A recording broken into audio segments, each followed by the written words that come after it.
What's up guys, Surge Garage here. Today we're going to be working on this 6.7 liter Powerstroke. It's a 2015 and let me show you guys what's going on in here. So we have our light set up, and if you can tell, grab my flashlight, we have oil coming out of the crankcase ventilation filter.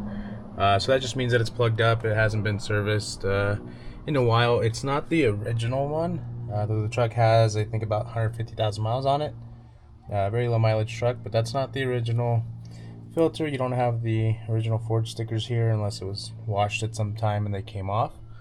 And then we also have down under there some more seeping of the oil. So we're gonna get this out of the way and replace. We have a brand new one right over there, our standard ignition. It's quite a bit cheaper than the OEM, and for what it is, it's fine to go with aftermarket. So we're going to start by taking this pipe out of the way.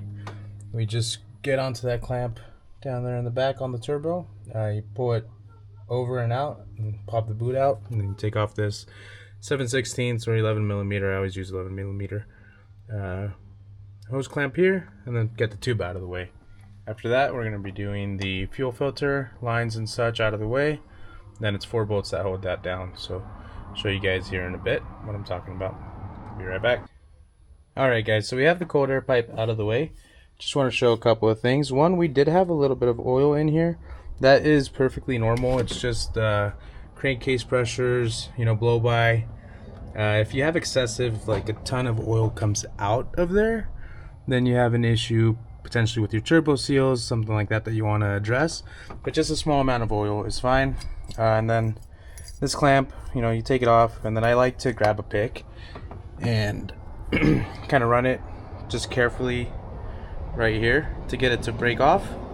And then once I have that done, I like squeeze here, and that lets us break the seal, makes it easier. Once I have that done, I go over here. This little clip, if you push the pipe in towards the turbo, it moves that down there, and then you can use the pick to kind of pull at it. Once you pull at it, what you're doing basically is you're pulling these out of the way so that you can pop it out. And you can also just push it in, hold this up, and just kind of yank it, and it'll come free and come out of there. So now that that's out of the way, I'm going to grab some rags. Good practice, you always want to block off the turbo. We don't have much wind or anything, so I'm going to leave that as is for now. But I'm going to pop these lines off at here and here, and then just to get this a little bit further out of the way, I'm going to also pop it off here. I'm going to put some rags on there so we don't have a huge mess or anything. Once the filter's out of the way, I'm going to be cleaning it as well. And then the filter gets turned up and out, and then I'll be removing the base and then removing our filter. So I'll be right back, guys. Alright guys, so I have our camera set up here. I have a handful of plugs here that I like to keep an assortment of plugs. We're going to put our rag down here, get our first fuel line out of the way.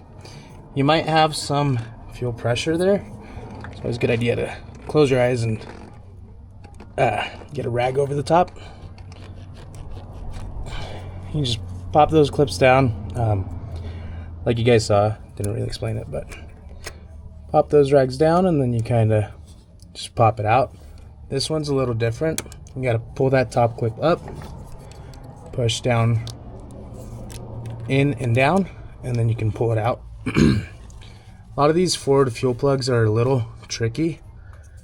So I remember when I was first starting, I'd watch videos a lot at work, because I started as an apprentice with no prior experience.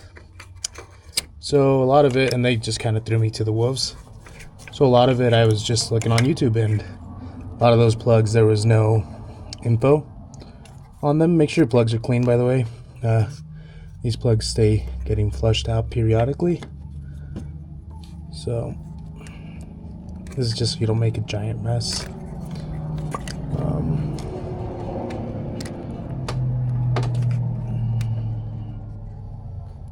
Yeah, I just always wish there was more kind of info on YouTube and such. Once you have those plugged off, you just turn this filter counterclockwise And then there is a stop to it. Once it stops, you can just pop it up and out. And that's this little guide. That's this guide back here that goes into this groove channel. Falls in right here at the very end, slides all the way to the interlock. So we just house this guy over here, out of the way by our fuel filter, or by our fuse box, I mean. All right. With that out of the way, we can pull our rags back out now that there's not much leakage going on. And then we're going to start by, let's see if we can get a good angle of this. So we're going to start by pulling our connector. That's your little plastic clip in there. Pull it out. This one should just kind of come out. It has 3 clips that you got to pop off. It's kind of a clip-in kind of deal. So I'd even kind of take that and just bend it completely out of the way. Those snap sometimes, but then once it's bent, it'll stay out of the way. These are not the easiest clips to get to, or filters to do, for that matter. But they are doable. And then once you get the third clip out of there, you just pull it back, it'll pop right out. Here's the inside of that, good amount of oil pooling and such. But yeah, now I'm going to go back, get some sockets, and I'll be right back. Alright guys, with that out of our way, the next thing we're going to be doing is getting the fuel filter housing up and out of the way. Once you break it loose, you can kind of just run that out by hand.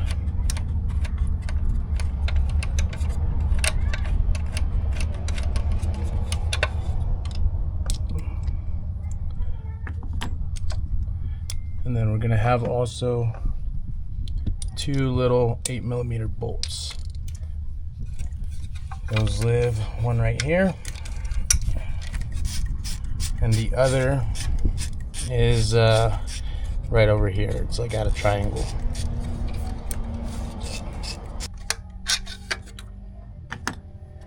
And then just kind of feel for your third one back here.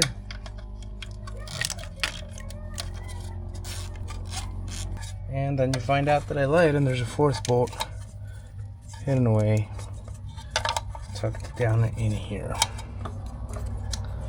So that one we're going to get with a ratcheting wrench, just for ease of access, especially since we have that line out of the way already.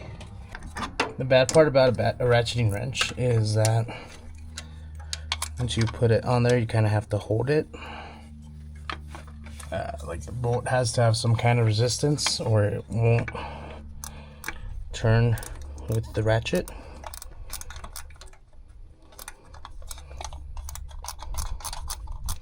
So kind of pried my finger in there.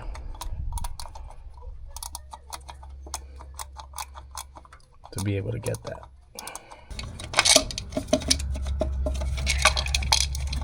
And finally, we get our 4th little bolt up and out of the way. So, always just put. Oh, that was not good.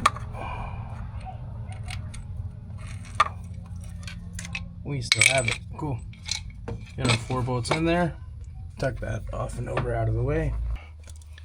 So now that's out of the way. We'll get this out of the way over here.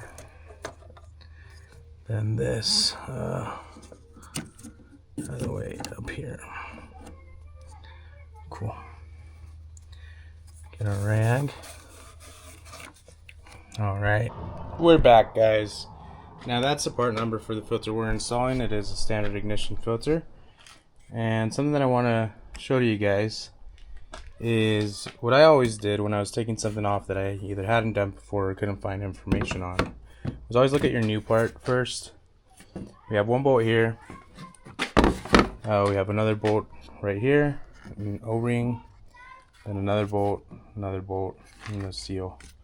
So if you know where your bolts are, it makes it a lot easier than being up there in the engine trying to find where everything is. So that's what I like to do. So now we know we're after 4 bolts. Let's climb back up in here, set the camera up, and get after those bolts. Okay guys, one thing I learned very early, I see a lot of guys struggle with this, is wobbly sockets, man. You gotta have them, makes your life a million times easier. Just because of ease of access, being able to reach further places, being able to get in that wonky angle, and being able to get stuff out much sooner.